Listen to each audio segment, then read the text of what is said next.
Wow, I picked a really bad time to bitch about Doctor Stone because I went from like starting to like maybe criticize the story and the characters a little bit to like going right back to loving them after that particular arc after Stone Wars, right? Once the age of exploration begins, I don't know what the technical name for this arc is yet. I'm just calling it the exploration arc.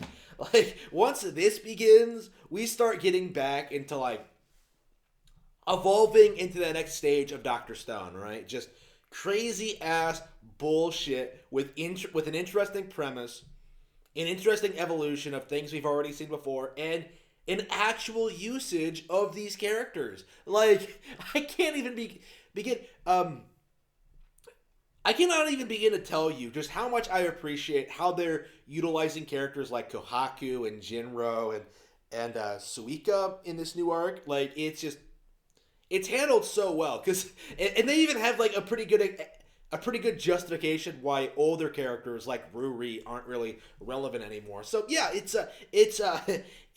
it's really exciting, really well handled. Okay, so what's the premise of this? What are the first 100 chapters of Doctor Stone? Well, around the 100 chapter mark, um, Senku and the Senku and the others revive a ship captain, and they decide it's time to go out and search for the source of the petrification beam. They have a vague idea of where it came from, South America, Brazil specifically, I believe, and they're going out. They want to go out there and do it, but they need to set up. They need modern technology, relatively modern technology. They need food storage. They need a ship basically. So they provide this guy who can handle relatively primitive ships. They have some equipment. They have like radar and GPS and things like that, but not they're not quite up to the level that they should be at. So they end up like sailing to try and find the island that the astronauts originally landed on to try and find some equipment that they may have left behind. Again, my problem with Doctor Stone in general is that like they seem to make it. There seem to be an awful lot of coincidences here. Like the astronauts seem to understand that like Senku would come back and need this astronaut shit, so they just stored it in this really contrived way. Whatever. It's a whatever. Whatever. It's a fucking manga. Who cares? So they come to this island and realize that like, wait a minute, there are actual people on this island, and one of them has been with us the entire time. Just go with it again. Another. This is another example of the contrivances. So this guy has been with them the entire time, and he starts telling them like some vague stories about the island, and they end up like meeting a girl there, and they start learning about the culture. And as it turned out, these islanders seem to have a primitive version of the stone beam. Like they have, we have a general idea of how it works. They like throw it up in the air, and like a giant burst of light bursts forth, and like turns everyone in its radius to stone. Essentially, it's like on a much smaller scale than the one that enveloped the entire planet, but it seems to be the same thing essentially.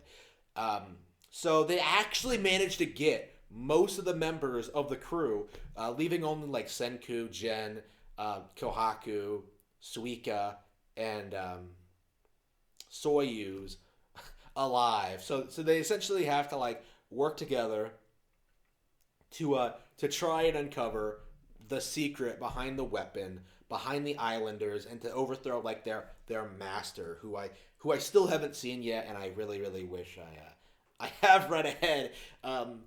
But yeah, that's the current arc of Doctor Stone, right? Like they are invading enemy territory, and it seems a little bit. I really have to really emphasize just how creative these setups are, because like it would be really easy to make this like make this like a simple setup. Make it really similar to Stone Wars. Like make it a rehash of Stone Wars, but in a way, it's a pretty similar in a lot of ways, but pretty different. Like again, they're like on enemy territory. They're doing things, but this time they're at a distinct disadvantage. In a way, they're like more primitive than the tribal people because they don't have the access to like the stone weapon. So they kind of have to like again get really really creative with the mindset. And believe me, it gets pretty creative. Fucking Kohaku just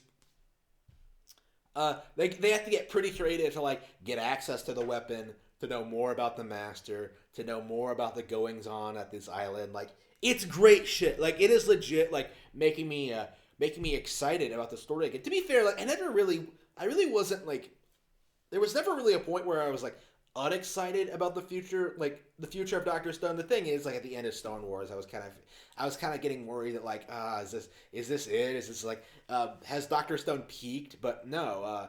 If anything, it seems to have like revitalized a little bit. Like now that they have access to like now that they're able to like bring people back and like start getting into like more specialized sciences, it's starting to feel a little bit more like they can make more and more crazy shit, like in a lot of ways, um,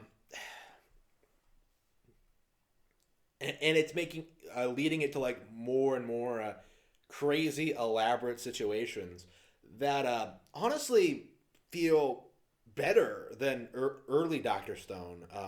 Where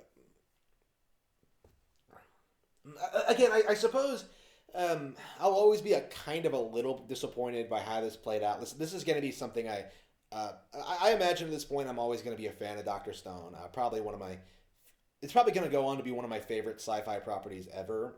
I can't think of anything that's that I've just had this much fun with. Like a sci-fi property I've had like fun with at all. Like this is I think I prefer this to like a lot of other famous sci-fi properties. But in a lot of ways, like it didn't. I don't feel like it lived up to its potential. But at the same time, like I still enjoy it for what it is. You know what I mean? And I'm very excited to see what the future has in store for this property.